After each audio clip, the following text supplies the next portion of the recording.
Marcello, mi io raccomando. farei dire proprio nome e cognome, almeno ognuno di loro, perché mi sa che è arrivato un amico con un po' di capelli a ricci che è là dietro. Quindi... ai ai ai ai ai che è arrivato Beppe. Vai, fagli dire il nome, Marcello, almeno un giro veloce. Vai, vai, vai. Andrea Severini. Enrico Stefano, 26 anni. Roberto Salviani. Cristiano Alvidi, 25 anni. Angelo Sturni, 27 anni.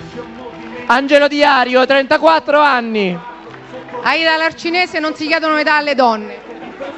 Gemma Guerrini. Barbara Spinelli. Apri l'uno. Rita Tinirello. Laura Pelosi. Tiziana Vitali. È acceso, sì, eccolo qua. Sandra Bonandolo De Renzis. Alessandro Gisonda. Meno male che c'era lo sciopero. No ragazzi, una cosa vi chiedo per favore. Non voglio gridare. No.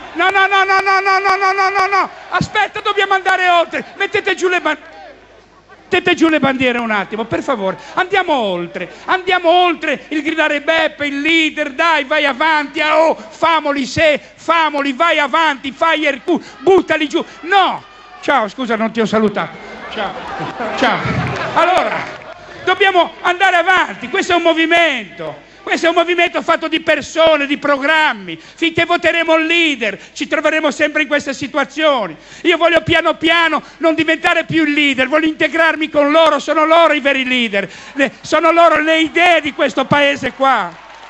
E noi abbiamo pensato per 20 anni abbiamo votato il meno peggio, ci sono caduto anch'io nel meno peggio, non esiste il meno peggio, erano due peggio che hanno votato, che ci siamo presi per 20 anni, che ci hanno preso per il culo. Io giro tutta l'Italia, è incredibile quello che ci stanno facendo. Oggi sul Corriere della Sera, che ospita una cosa mediocre come Battista, che dice che noi siamo i grillini, siamo ancora i grillini che pensiamo alla diaria, che non abbiamo fatto niente, gliel'avete spiegato cosa fanno. Io sono venuto una volta, siete degli eroi, cazzo, siete degli eroi, fino a mezzanotte studiano le leggi, vai un po' a vedere, io l'ho visti, i volumi così, ho visto i dilettanti veri, li ho visti dentro i dilettanti veri, che votano il paragrafo 5 che cambia il comma 7, che cambia il comma 9 della legge 15, tutta semantica, tutto finto, alzano col braccio una legge che può cambiare il destino di migliaia di persone, col braccio, oppure col voto elettronico, clic, perché gli dicono qualcuno in alto di che cosa votare. Loro vanno a vedere cosa vuol dire comma 5 che sostituisce il comma 18. Se non era per loro, la prima tranche di 20 miliardi dei 40 miliardi della piccola e media impresa, l'avete già detto, non lo so, non vi ho seguito, bene, non sarebbe neanche, no, a parte che non arriverà, ma la prima tranche, siamo andati a vedere, la Lombardia ha guardato la legge, l'hanno studiata, l'hanno interpretata in aula e poi sul blog. Non c'era scritto da nessuna parte che questi 20 miliardi sarebbero andati alla piccola e media impresa. Non c'era scritto, si erano dimenticati, invece c'era scritto al servizio creditizio in sofferenza, di nuovo alle banche. E allora di nuovo alle banche, allora loro l'hanno detto, l'abbiamo messo sul blog e 2 giorni dopo l'ex ministro delle finanze Grilli, un nome inquietante, è arrivato, vi faccio ancora ridere dopo tanto tempo, siete meravigliosi. Bene, è arrivato, ha detto, effettivamente sì, cari signori, effettivamente c'è stato un leggero disguido. Sono questi. Io sto girando, ed è un momento strano, un momento che abbiamo addosso delle cose. Guardate, io ho gridato, lo capisco, che delle volte, ma è anche una scena che faccio. Chi conosce i miei spettacoli lo sa, scendevo, toccavo la gente, ho sempre gridato. Ma guardate, è una rabbia che io sento fluire da voi a me, da me a voi. Io esprimo la vostra rabbia dentro, la contengo in una cosa buona, la contengo. E questa rabbia E questa rabbia che ci unisce, perché la sento, è una cosa buona che ci ha uniti in un sogno da 9 milioni di persone per cambiare non una classe politica, ma per cambiare il mondo, la civiltà, la società, l'energia. Un sogno diverso di società, cazzo, ma è una meraviglia. Una rabbia che ci ha aggregato nelle piazze, non a picchiarci con la polizia, perché abbiamo capito per primi che sono disperati come noi, padri di famiglia, che devono fare un lavoro a volte incredibile. Questa rabbia ci ha aggregato vicino a un banchetto di notte a prendere le firme con la carta d'identità, a portare le firme a febbraio, gli unici che dovevamo raccogliere le firme, sempre ste cazzo di firme con i notai. Siamo andati finché siamo arrivati in Parlamento siamo arrivati, signori, e loro continuano a chiamarci i grillini, a snobbarci. Bersani faceva finta, questa finta vergognosa, che sapeva benissimo la risposta, ma dovevano dare la colpa a qualcuno per l'ingovernabilità del paese, ed eravamo noi il capro espiatorio, hai capito? Perché loro non volevano fare un governo con noi, volevano i nostri senatori, volevano i nostri voti, fare un governo di centrosinistra senza i grillini, perché noi siamo i grillini. Neanche la soddisfazione di essere riconosciuti che in 3 anni, senza soldi, con le televisioni contro, i giornali che ci sparano merda, siamo diventati la prima forza del paese. Ecco che mi trovo di nuovo a gridare.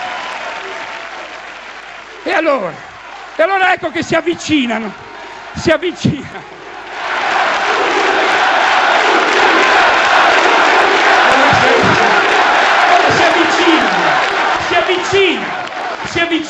Non arriva più da noi la polizia postale, arriva la polizia, quella vera, diciamo, quella giudiziaria. Arrivano nell'ufficio, arrivano e ripropongono dei reati del codice Rocco. Fermano la rete, il codice Rocco, il reato contro il Presidente della Repubblica, un reato che si chiama vilipendio, fatto dal codice Rocco per proteggere Mussolini. Ma no! E allora hanno mandato, perché il Presidente ha dato incarico alla cancelliere di andare a Nocera Inferiore, perché 22 ragazzi, probabilmente sotto i 25 anni, 1 anno e mezzo fa hanno fatto dei commenti sul blog da vilipendio. Il vilipendio, vi ricordo, che si rischia da 1 anno a 5 anni di penale, non si scherza. Ma cos'è il vilipendio? Che cos'è il vilipendio? Io vorrei saperlo. Che cos'è il vilipendio? Se io parlo di questo signore che in una notte si è raddoppiato la carica, che non è mai successa nella storia della Repubblica, di avere un presidente di 85 anni che fa 16 anni di mandato. Che cos'è il vilipendio? E mentre lui si raddoppiava la carica, dava incarico di distruggere i nastri, che aveva nastri telefonici che parlavano una conversazione con Mancino. Che cos'è? Che cos'è il vilipendio? Ho informazioni. E vengono a controllare la diaria, ti vengono a controllare Lombardi, 200 euro, l'ha presa per il culo del TG3, andavano a cercare il tuo portafoglio, hai capito, i 200 euro. Perché non sono andati a controllare invece, quando il nostro Presidente della Repubblica, che era Presidente della Commissione Europea, si faceva i suoi voli da Bruxelles a Roma a 76 euro e si faceva rimborsare 800 euro? Perché non vanno a controllare le sue ricevute, non queste qua? È vilipendio. E allora sta succedendo qualcosa che non è mai successo in questo paese. Siamo a una svolta, ci siamo arrivati. Io ho visto, arrivo da Siena, ci siamo arrivati, non si può più tornare indietro. Adesso veramente ci siamo allo scontro. Sarà uno scontro duro, di guerra, ancora 2 giorni. Non so cosa mi fanno, mi pubblicano l'indirizzo, mi pubblicano dove abito, mi filmano la targa della macchina, mi mettono la via nei talk show e io mi trovo pazzi, gente che arriva lì e poi si dà fuoco, perché qui ci stiamo abituando a qualcosa che non è mai esistito. Perché si ammazza 2 persone al giorno e diventa un punto di statistica. Ma quando ti bruci, ti dai fuoco, il significato è un altro. Non è solo il lavoro e la disperazione, è qualcosa di incredibile, di politico. E allora non ho più, assolutamente, non riesco più a capire. Noi siamo arrabbiati, va bene, ma questo odio nazisti. Mi hanno messo in un database come antisemita, lo capisci? Sono in un database europeo come antisemita, io che sono amico di Modi Ovadia, che facciamo delle cose, io sono nazista, sono di sinistra, sono di destra, ma non riescono più a aggrapparsi a niente, le stanno tentando tutte. E io ancora 2 giorni, devo sopravvivere 2 giorni, mi sto controllando la macchina, ogni tanto apro il baule, c'è mica della coca, li chiudi, perché non so dove possono andare. Non so. Bene, io sono andato a vedere qua, c'è in qualche piazza degli altri partiti, con poca gente c'è sciopero, voi siete venuti col teletrasporto, però non voglio neanche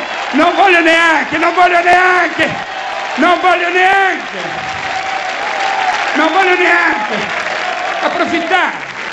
Ma io ho visto un cambiamento epocale, l'ho visto in una piazza di quello che mi dà dello sconclusionato, a Brescia, e ho visto il paese dividersi in 2, non l'avevo mai visto, perché davanti a Brescia ho visto questi anziani, perché bene o male 9 milioni votano Berlusconi in questo paese, e come ce lo spieghiamo? Abbiamo 20 milioni di pensionati, 5 milioni di persone che vivono di stipendio pubblico, e sono 25. Una parte di questo non vuole cambiare.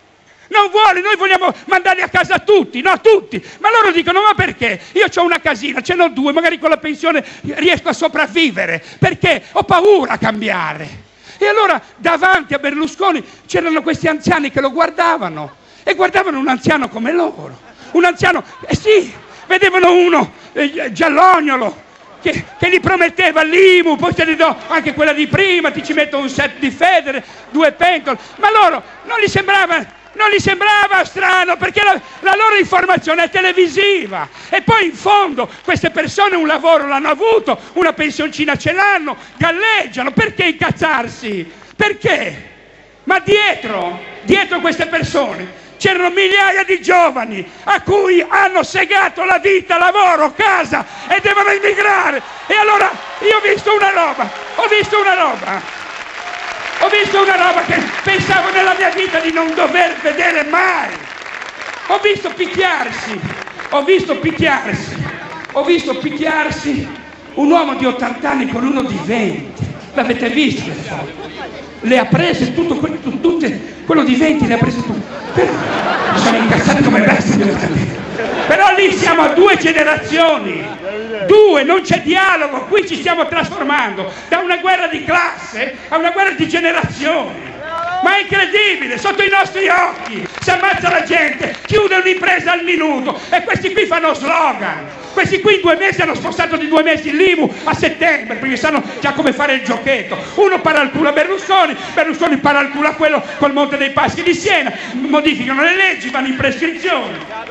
Ma allora, io sto girando, e questo Battista me lo ricordo, e mi ricorderò anche il Corriere della Sera, perché finché lo fa l'Unità, che dice che noi abbiamo un social network di cui siamo proprietari del Fatto Quotidiano, io sono proprietario di Santoro, finché lo scrive. Io l'unica cosa di cui sono proprietario è l'Unità, perché prende 6 milioni di soldi pubblici, tra cui una parte delle mie tasse. Ecco di cosa sono sicuro. Per il resto è stato reddito di cittadinanza. Abbiamo fatto una cosa meravigliosa, abbiamo fatto il social house. Il social house è una cosa, ve l'ho già detto, della casa, ma è fantastico, non l'avete detto? Allora il social house, ci sono 1.300.000 persone che non riescono ad avere il credito a una banca per prendersi una casa. Ci sono 2,5 milioni di case in mano alle banche che marciscono perché non fanno manutenzione, le mettono all'asta e non le vendono. Allora, uno Stato, il social house significa che lo Stato non deve tirare fuori i soldi, fa da garante con dei certificati presso la Banca d'Italia, e fa da garante. Io ho una casa che va fatiscente, tu entri con la tua famiglia, fai i lavori e me li paghi tra 10 anni, 15, vediamo, 20, 30, 40, ti reincarni nella prossima reincarnazione, fa da garante. E allora perché noi non lavoriamo? A Bersani io avevo fatto uno spottino, quando veniva a dire dai, vieni con noi, dai. ha fatto uno spot, tu Bersani facciamo una cosa insieme. Boom, noi abbiamo dato indietro 42 milioni, dai indietro i tuoi 48 cazzo di milioni, basta fare un assegno. Non si è sentito. Facciamo insieme una cosa, portiamo insieme la legge di incandidabilità del nano, insieme. Non l'ha sentito. Perché lo vogliono tenere lì? Perché se volevano mandare via il nano bastava votare Rodotà e con Rodotà sarebbe andato in galera. Bastava anche votare Prodi. Hai capito? Hai capito?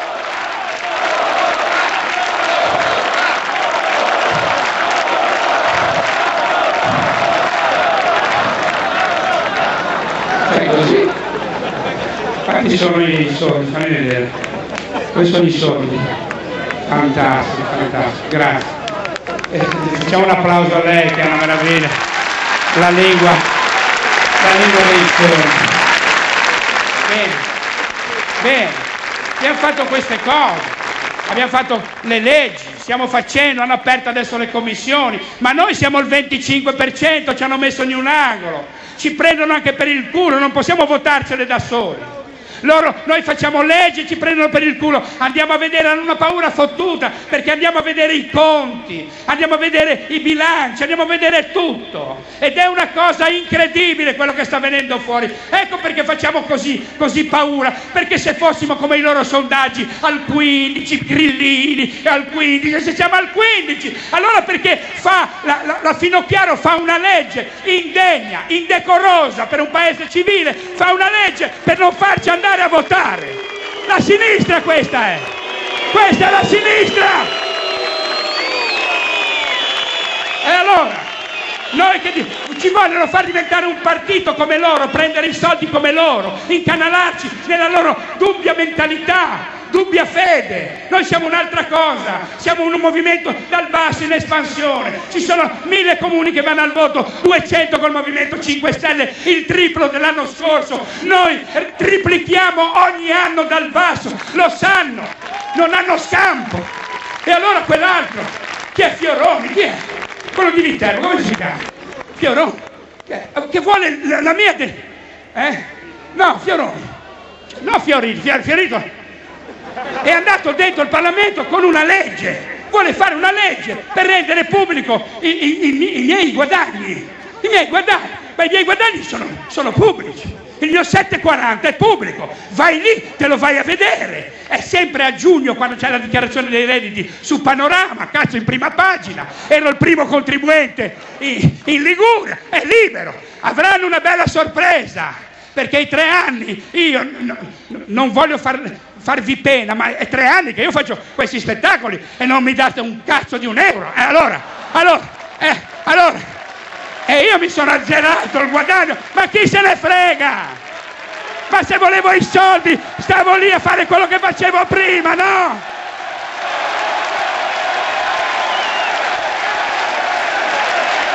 E allora io giro, andiamo, vado, arrivo, ero a Siena, città 5 stelle del 500, Siena, eleggevano quelli del comune a rotazione ogni 6 mesi, il podestà che arrivava gli davano mezza paghetta subito, poi alla fine dell'anno l'altra mezza se una commissione lo rendeva idoneo, se no niente. La città, i cittadini regolavano la banca. Era meravigliosa, una delle banche più antiche del mondo, la terza banca in Italia. Io sono andato dentro come facevo del solito con la Parmalat, con la SIP, prendevo 2 azioni, andavo al consiglio di amministrazione. L'ho sempre fatto, non perché sono adesso il leader. Sono andato, ho preso le azioni, sono andato lì davanti a Profumo, che mi guardava col sorriso, perché sa già tutto, se ne andrà con 20-30 milioni di euro di bonus di uscita. E non succede niente, ho detto, ma come? Mancano 14, ero rimasto a 14 miliardi, ne mancano 21.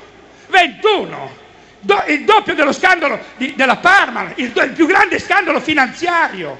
Allora, una banca che valeva 20 miliardi nel 1995 adesso vale meno di 2. Le azioni TFR, cazzo TFR, hanno investito a 5 euro l'azione, ne vale 2. E io dicevo, ma è possibile? Non si può far fallire una banca così. È chiaro, le banche non possono fallire, che che diventino pubbliche, che rivalino ai cittadini di Siena e toscani. Ma non si può permettere questa roba qua. Quando nel 95 hanno già fatto la legge, pensa a te che gente è questa qui.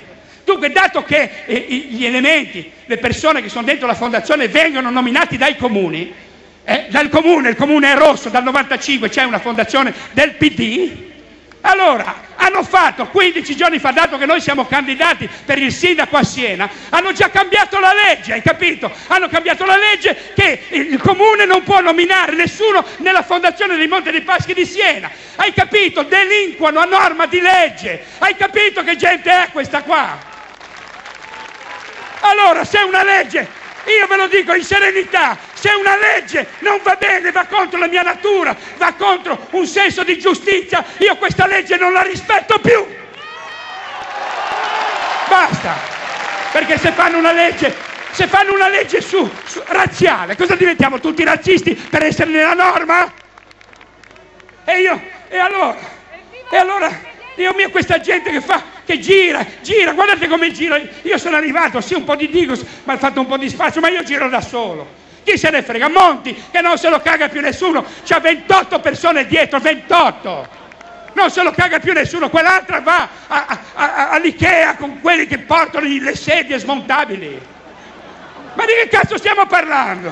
Abbiamo 1000 persone, 850 milioni ci costano, tra auto blu, grigie, ma è incredibile. Dove andiamo a prendere i soldi? Qui dobbiamo fare subito e non deve rimanere indietro nessuno perché siamo francescani.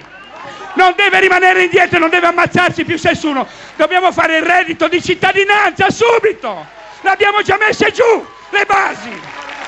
Reddito di cittadinanza significa dare, far vivere una persona che perde il lavoro, che non ce l'ha, un esodato, farlo vivere, non metterlo per la strada.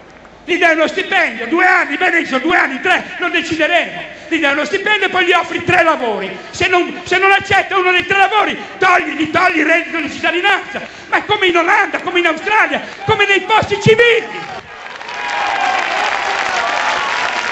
E allora il lavoro,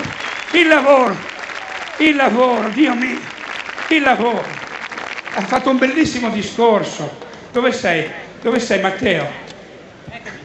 Il discorso che ha fatto Agosti, sì, è stato splendido, perché è andato nella radice della cosa. Il lavoro non è tutta la tua vita, può essere una parte importante della tua vita. Allora c'è da ripensarlo, il lavoro. Invece il lavoro qua si è trasformato nell'appalto, del subappalto. Io sto girando mezza in tutta l'Italia, vado nei cantieri, Fincantieri, abbiamo zona strategica, abbiamo insegnato a fare le navi a tutto il mondo, a smontarle, a smaltirle, lo faceva mio padre di lavoro, l'ho fatto io nel porto di Genova. Niente! Hanno avuto 900 milioni di finanziamenti pubblici e questi manager politici che non sanno tenere un cannello autogeno in mano hanno preso 900 milioni e hanno comprato decine di cantieri in Asia per portare le nostre navi in Asia da smontare, mettendo per la strada della gente con 2 coglioni così. E vai dentro i cantieri, ci sono quelli del Bangladesh. Ma in che cosa ci stiamo trasformando?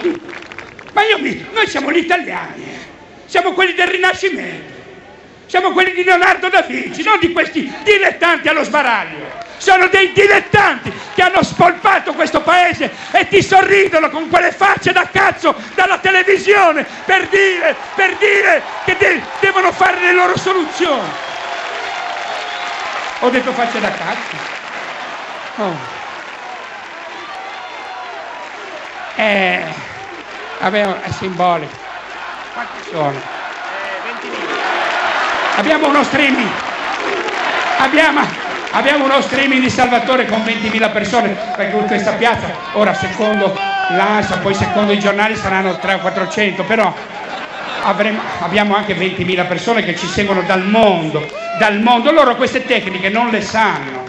Noi siamo in upload verso il mondo, ci guardano i nostri immigrati. Ci guardano da tutto il mondo, stanno guardando queste volte, vi stanno guardando. Ma è meravigliosa questa. Loro non sanno neanche cosa sia. cosa sia. Ecco perché vogliono chiudere la rete, mi mandano la polizia, ci stanno accerchiando. Non ce la faranno mai a chiudere la rete. O si adeguano o spariranno, spariranno. Questi giornali, queste televisioni saranno destinate a sparire, a essere inglobati in qualche cosa che noi conosciamo e loro no. Questa sarà la nostra vendetta, hai capito? Ecco qual è. E allora, il lavoro, vanno nel Sulcis, la Sardegna, il reddito più basso d'Europa. Vado lì e ci sono dei minatori dentro un buco, non hanno voluto ricevere nessuno, ma hanno chiamato me. Io sono andato lì, volevano il loro posto di lavoro. Ho detto: siete pazzi, uscite di lì. Avevano le bandiere della CIS, della UIL. Ho detto: siete lì dentro proprio per colpa di questa gente qua. Venite fuori, venite fuori, venite fuori. Facciamo un reddito di cittadinanza e poi vi diamo uno stipendio, non per tirare fuori il carbone a 500 metri che non serve neanche perché è pieno di zolfo, e morire per 1.300 euro al mese, morire di silicosi a 50 anni. Non è lavoro, venite fuori. Il lavoro lo facciamo alla luce del sole, saniamo, bonifichiamo la miniera e la facciamo diventare un sito turistico, come ci sono le miniere di stagno in Galles che fanno 1 milione di turisti l'anno. Cazzo, ma hanno 32 miniere da fare. Venite fuori. Il lavoro, il lavoro, il lavoro, il lavoro. Fai studiare tuo figlio, ti fai un culo così perché tutti noi anziani l'abbiamo fatto. Fai studiare i figli, costa 500.000 euro portare un figlio a una laurea con un master. Dai il sangue, no, per i figli. Poi o se ne vanno, o se ne vanno. O se no devono acchiappare quello che viene secondo la Fornero. Prendi 700 euro in un call center, che ci vanno i figli della Fornero a prendere 700 euro. Non ne vogliamo.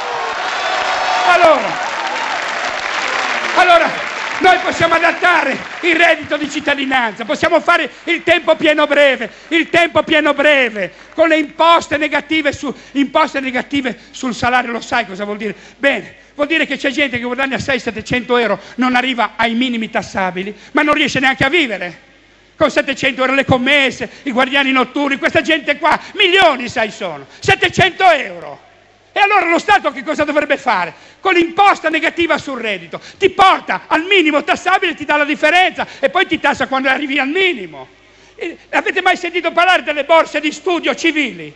Eppure noi siamo un popolo di inventori, siamo i più inventivi del mondo, i più del mondo. E ci sono delle borse civili in Germania che ti danno 20-30.000 euro con una commissione per vedere se la tua idea è fattibile e ti fanno partire con 20-30.000 euro. Allora il tempo breve serve per una cosa. Noi siamo il popolo più vecchio d'Europa, forse il più vecchio del mondo. Abbiamo l'aspettativa di vita più alta di vita e l'aspettativa di salute più bassa. Confondiamo l'aspettativa di vita con la salute. Confondiamo la sanità con la salute.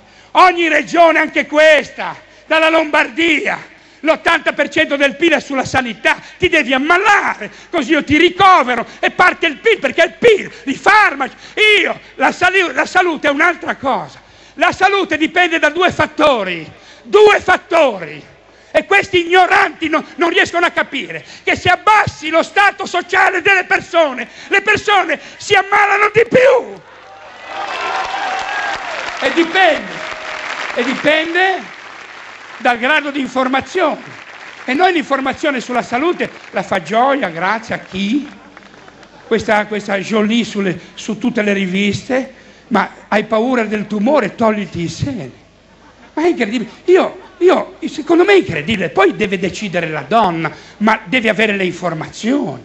Deve avere le informazioni perché non sono corrette. Un uomo si è tolto la prostata. Si è tolto la prostata perché aveva paura del tumore alla prostata. Hanno fatto in Svizzera, hanno preso 1.000 pensionati morti a 90 anni. Hanno fatto l'autopsia a 1.000 pensionati morti di vecchiaia. Bene. Il 90% aveva il tumore alla prostata, ma non erano morti per il tumore alla prostata. Il 100% avevano il tumore alla tiroide, ma non erano morti per il tumore della tiroide. La prostata serve solo una cosa, se leggete le riviste sensate e scientifiche. British Medical Journal. La prostata per noi uomini, tu non far finta che cominci a gocciolare tra un po'.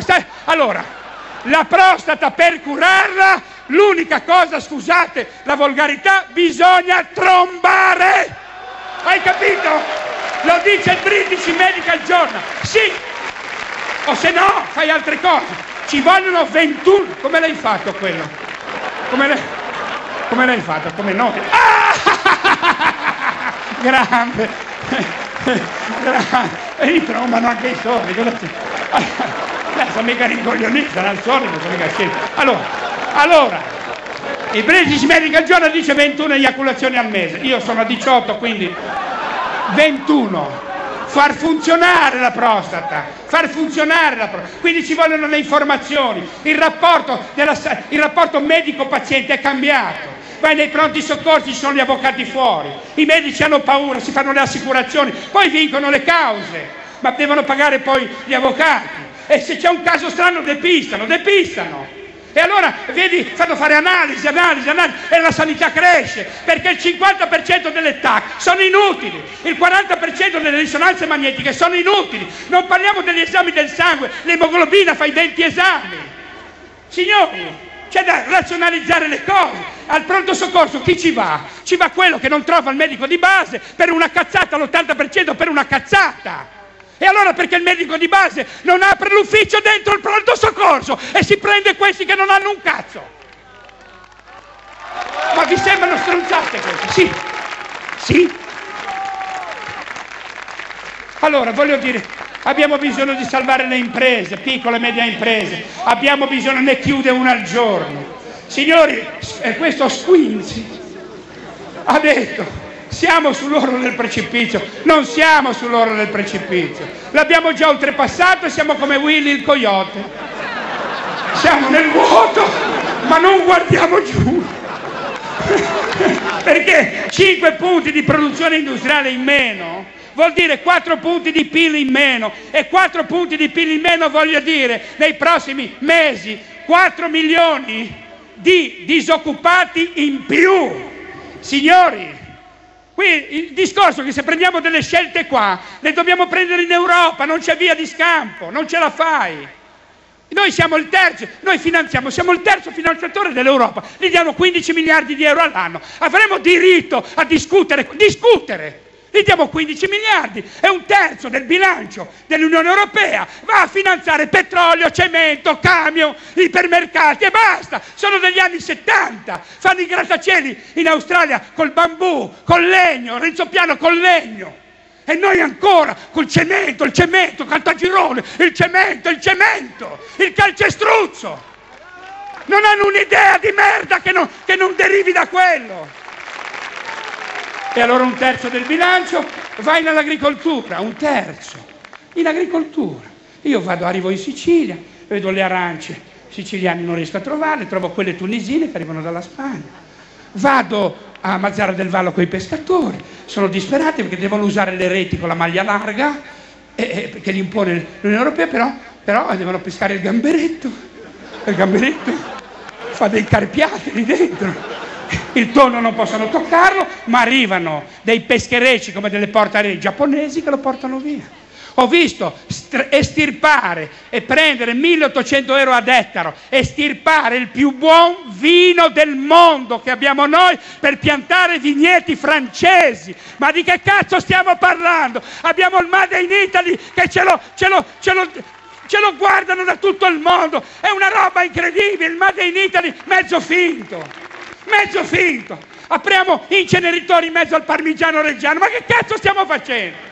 Il Made in Italy, siamo il secondo produttore di olio d'oliva del mondo, facciamo l'olio più buono del mondo, già è il terzo anno che vince l'olio pugliese come miglior olio del mondo, e siamo il primo importatore di olio d'oliva del mondo, perché prendiamo quell'olio di merda spagnolo, arriva qua quello lampante, lo tagliamo col nostro, ci mettiamo €1 di più, ci scriviamo Made in Italy e parte per l'Unione Europea. Mette 18.000 coltivatori, cazzo, si fanno un culo così. Siamo entrati nel mercato cinese con l'olio, noi. Fattura più della cocaina, fattura 1 miliardo e 300. L'olio. I cinesi sono sconvolti dall'olio. Innanzitutto è giallo, lo guardano, non lo bevono neanche, se lo spalmano, è un medicamento. Ma hanno ragione. e noi lo tagliamo con l'olio lampante spagnolo. Ma noi abbiamo bisogno di risollevare immediatamente la piccola e media impresa. Allora l'IVA si paga quando la incassi, non quando la fatturi. 60 giorni i crediti devono arrivare, fanculo, 60 giorni. Poi vi dico dove prendiamo i soldi. La tassa, le tasse, equiparare le tasse italiane a quelle europee. A quelle europee significa portare, noi paghiamo il 71% di dirette e indirette, portarle al 40%, che è la tassa media europea. Togliere l'IRAP. Abbiamo 17 miliardi di euro che spendiamo in più di amministrazione pubblica in base alla Francia. La Francia più o meno ha gli stessi numeri di abitanti e lo Stato in Francia lo vedi. E spende 17 miliardi in meno di noi. Ma è possibile? E allora togliere l'IRAP in 3 anni, abbiamo già lo studio, che è il più grande studio di fiscalisti d'Italia. Ce ne abbiamo già queste cose, ci stiamo lavorando. Dobbiamo dire 50 miliardi ci costano gli esodati, i disoccupati e i cassa integrati. 50 miliardi, non puoi fare immediatamente 2 righe dicendo assumi, non ti prendo i contributi per 3 anni, assumi, se puoi assumere. Non possiamo. Ma in che mani siamo di questi qui? Di questo Pirletta che scopre i giovani senza lavoro, l'ha scoperto. 1,5 milioni di persone in meno. L'ha scoperto e va là a cosa fare, a cosa trattare. Io voglio andare, per quello hanno considerato e ci guardano a noi con gli occhi così sbarrati dalla paura, perché noi vogliamo andare in Europa a ridiscutere certe leggi, a ridiscutere la Bolkestein, che permette che arrivino chiunque qua. Voglio riproteggere i miei prodotti. Noi chiudiamo l'acciaio che per l'80% è consumato in Italia, ma vai un po' a vendere l'acciaio cinese negli Stati Uniti, nel libero mercato, ma ti ridano dietro. Ma stiamo scherzando? Allora io voglio andare lì e ridiscutere. Ridiscutere significa non essere contro l'euro, a favore dell'euro. Ridiscutere. Dio mio, siamo in 500 milioni che non conosciamo un cazzo, non sappiamo cosa succede in Polonia, in Olanda. Abbiamo un sistema fiscale ognuno per i cazzi suoi, non abbiamo un sistema fiscale unito, una borsa europea. Abbiamo 11 lingue per tradurre ogni legge in 11 lingue, 3 linguaggi di computer. Di che cosa parliamo? Ci chiedono sacrifici a noi e hanno 2 cazzo di parlamenti, con una a Strasburgo per andarci 4 giorni al mese che costa 400 milioni di euro. Di che cosa parliamo? 1/3 del bilancio va in traduzioni.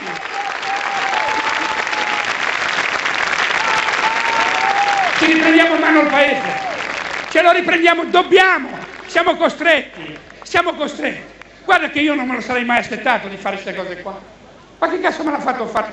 In casa mi guardi e dice papà è impazzito. Ciro, ma papà cosa fai? Ma cosa faccio? Potevo starmene in casa a vedere nella merda i miei figli, andarsene via e dire vai.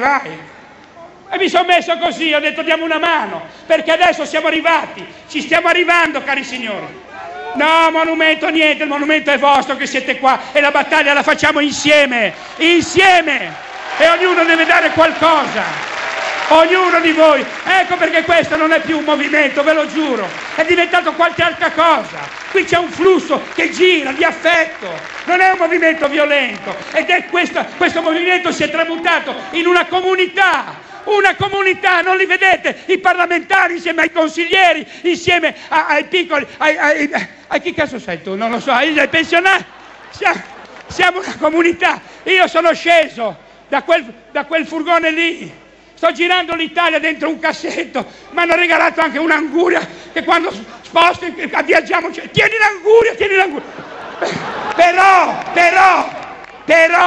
ce l'hanno data a metà prezzo, siamo un albergo che ci stanno ospitando, mangiamo in casa di amici, andiamo a fare il pieno di gasolio e cambiamo 10 litri di gasolio, diamo un salame, altri 10 litri un prosciuttino. Siamo una comunità, quello che deve diventare l'Italia, una comunità! Altra cosa. E allora ognuno di noi deve dedicare un po' il tempo agli altri, un po' di tempo. Io vorrei finire qua, vorrei finire con un abbraccio, perché adesso signori, la Slovenia sta partendo. La Slovenia non era al massimo, Vi ricordate? Tutte le nostre aziende andavano in Slovenia, ti davano 1 ettaro di terreno gratis, facevi l'azienda, 3 anni senza tasse. Sta partendo. Qui se andiamo a 20-80, se appena arriviamo a 20-80 partiamo anche noi. 20-80 significa, perché la storia è questa, è molto semplice. Noi siamo falliti nel 2011, avevamo un debito di 1.900 miliardi, vi ricordate? 1.900. Metà, 800-900 miliardi, erano in mano alle banche tedesche e francesi. Avevano comprato il nostro debito per gestire l'energia nucleare nel nostro paese per 30 anni e l'acqua per 30 anni. Allora ci stava lo scambio. Fukushima blocca il nucleare, il referendum blocca la privatizzazione di Veolia, delle loro multinazionali, e rimangono con dei pezzi di carta che valgono 900 miliardi di euro, li rivogliono indietro. Ecco che mandano il curatore fallimentare che si chiama Monti, arriva e dice sì, te li ridiamo indietro, la BCE emette soldi, passano dalle banche, non ti danno una lira, le banche ricomprano il debito alle banche straniere e appena quelle banche straniere avranno recuperato l'80% ci mollano con la Grecia, la Spagna, l'Irlanda, non siamo più appetibili per un cazzo. Cosa dovremo fare secondo loro? Abbiamo 2.000 miliardi di debiti, 100 miliardi di interessi all'anno. Dovremmo metterci in un angolo lì e stare zitti, buoni, a morire con questi qui che fanno slogan. Basta. Adesso anche quelli che hanno votato il Nano, anche quelli che hanno ancora peggio votato il PD. Bene, allora vi dico questo. Settembre-ottobre non c'è più niente. Mi dispiace dirvelo. Io ci ho sempre azzeccato Porto Sfiga, o se no non lo so cosa sia. Non ci sarà più cassa integrazione, stipendi saranno meno, le pensioni forse arriveranno meno. Ma te pensa che società stiamo tirando su? Che dobbiamo lavorare fino a 70 anni con i giovani che non hanno lavoro. Quando abbiamo 100.000 persone in Italia che hanno una pensione che va da 10.000 a 90.000 euro al mese. Ma è per i diritti acquisiti. Sono i diritti acquisiti, hai capito? 90.000 euro, 30.000 euro del Nano, quell'altro Nano, 32.000 euro è un diritto acquisito. L'esodato non aveva un diritto acquisito, non aveva firmato un contratto di diritto acquisito, gliel'hanno strappato, allora strappa anche quelli. Mettiamo un minimo di 6.000 euro di massima di pensione e con quei soldi lì, 7 miliardi, aumentiamo le minime ai pensionati. Si può fare e lo possiamo fare. Dove prendiamo i soldi? Per fare il reddito di cittadinanza, la piccola e media impresa. Dove prendiamo i soldi? Cominciamo da su, non dall'IMU, dai disgraziati, dagli handicappati, dalla sanità, dalla scuola. Cominciamo da su, cominciamo i rimborsi elettorali. Noi non li abbiamo presi, abbiamo dimostrato che si sopravvive bene. Cominciamo da lì, lo facciano tutti, serve 1 miliardino da mettere lì. Cominciamo a togliere a questi buffoni della maggior parte dei giornalisti che ci hanno disprezzato fino adesso, a non finanziarli più con i nostri soldi. Questi buffoni.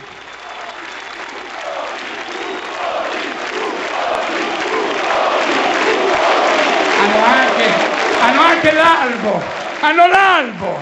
L'albo dei giornalisti, ti devi iscrivere perché qualcuno ti dice cazzo, poi fai il tuo tirocinio, iscriviti e poi ti diremo che se sei in grado di iscrivere su un giornale di merda. Ti piace così? Tu quel colore lì l'hai sempre avuto o ti sei data dell'antiruggine? È tua? Vabbè. Allora, ci sono i soldi. Andiamo a vedere il nostro Presidente della Repubblica a 14 anni, è passato da 240, toglie la festa del 2 giugno, risparmiamo un po'. I suoi costi del Palazzo della Repubblica del Palazzo del Quirinale è passato da 240 milioni a 340 milioni. Cominciamo un po' da lì, scendiamo un po', doppi, tripli incarichi, indennità. Il tuo TFR te lo tolgono perché non vale più un cazzo, perché l'hai investito in un fondo che non vale più niente, e il loro TFR di fine indennità glielo danno, 150.000 euro per entrare nella vita civile. Fini ne ha preso 200, poverino, perché avrebbe avuto un impasse diabolico nella vita reale. Ci sono i soldi, accorpiamo i comuni sotto i 10.000 abitanti, c'è già la legge, togliamo queste cazzo di province, ci sono i soldi sì o no? Abbiamo 98 miliardi di evasione fiscale sulle slot machine. Chi è che ha fatto l'intervento più bello che ho visto nella mia vita? Un ragazzo lì. L'ha fatto 2 giorni fa, andatevelo a vedere. Ha detto nomi, cognomi, tangenti. Ha detto chi ha preso i soldi, chi ha in concessione le mogli, le amanti, i figli, le sorelle. 98 miliardi per fare ste cazzo di slot machine, che noi abbiamo già pronta la legge insieme a tutti i comitati per togliere da queste cazzo di slot machine da tutti i locali pubblici che creano dipendenza e costi. Non ci sono i soldi. L'Afghanistan ci costa 1 miliardo l'anno, già 5, non ci sono i soldi. Non ci sono i soldi, hanno trovato 2 miliardi e 2, li hanno tolti alla sanità, 2 miliardi e 2, per andare a fare un buco che si chiama il TAV in Val di Susa, dove non c'è nulla, c'è un buco di 17 metri. Ci sono andato 3 volte, costa 90.000 euro al giorno, c'è 9.000 poliziotti, 9.000 i fissi. Ma dove? Per fare cosa? L'alta velocità di cosa? Per spostare le merci dove? Il corridoio 5 non c'è mai stato. Non c'è mai stato il corridoio 5 dal Portogallo agli Urali. Il Portogallo non fanno l'alta velocità, la Russia non fanno alta velocità. La Germania ha detto, non abbiamo più possibilità di fare alta velocità perché non riusciamo a fare manutenzione sui binari. Perché un treno di alta velocità, forse non lo sapete, ma è lungo 1500 metri. Ci mettono i camion con i container sopra, non le merci. Camion più container, pesa 3 volte un treno normale, è lungo il doppio e consuma 5 volte di più. La Corte dei Conti francese ha detto non abbiamo i soldi per fare il buco. La Corte dei Conti italiana ha detto non abbiamo i soldi. Ma loro fanno il project finance, vanno col debito. Il debito trovano 2 miliardi e 2 tolti dalla scuola, quando sanno benissimo che le merci non circolano già più, vanno sempre meno, perché la Cina e l'India hanno ridotto il PIL, perché io so a Genova e i porti sono mezzi vuoti, i container mezzi vuoti, i camion girano mezzi vuoti e noi a fare strutture da miliardi, autostrade, facciamo la ronda da 7 miliardi, la Gronda, a Genova, facciamo il terzo valico, il TAV e togliamo soldi alla scuola. Cazzo, la scuola, mio figlio va lì con 30 kg di libri, 30 kg di libri, e sempre gli stessi, fatti dagli stessi insegnanti l'anno scorso, cambiano la copertina.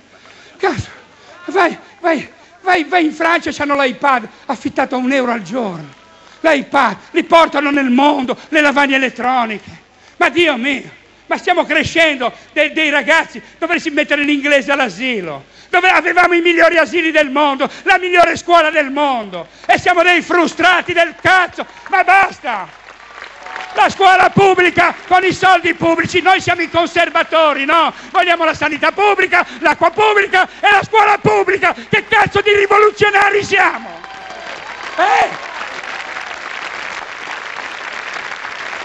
Bene, i soldi ci sono e ce li andremo a prendere.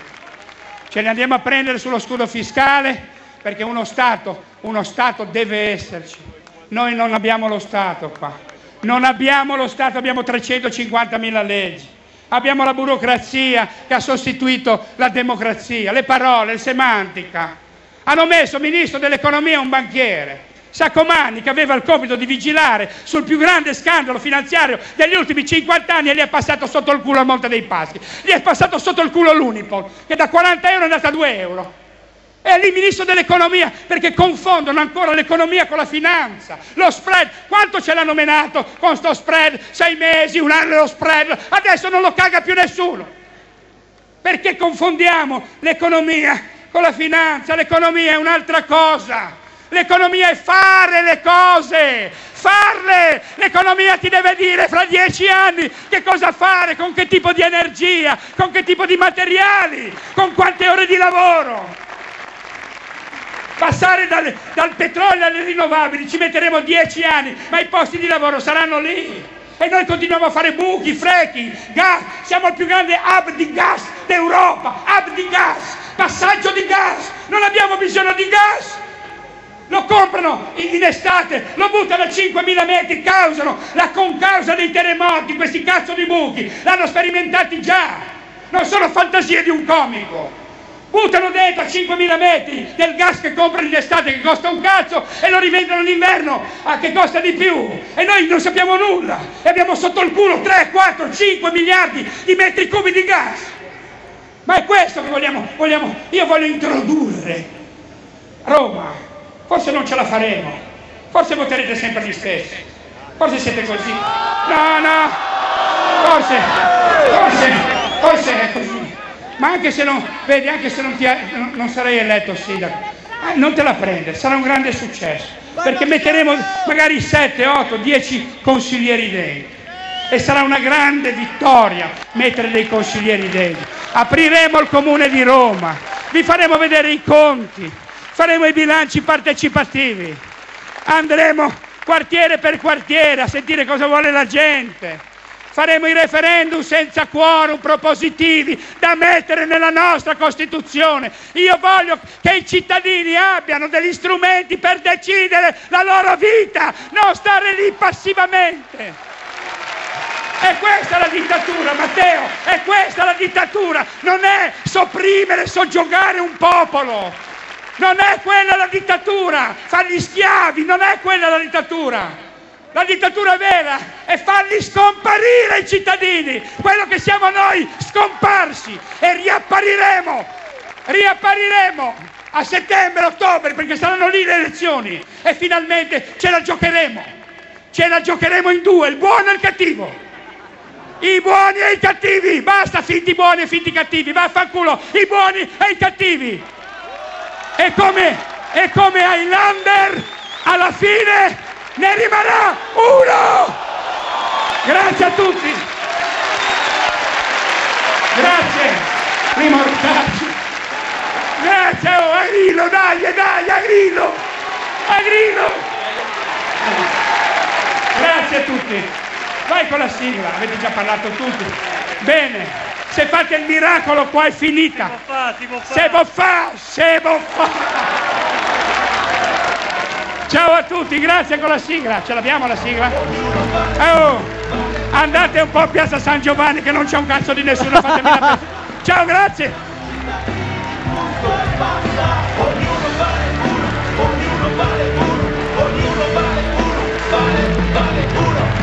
C'è un movimento senza capi né padroni, poi trovato sotto la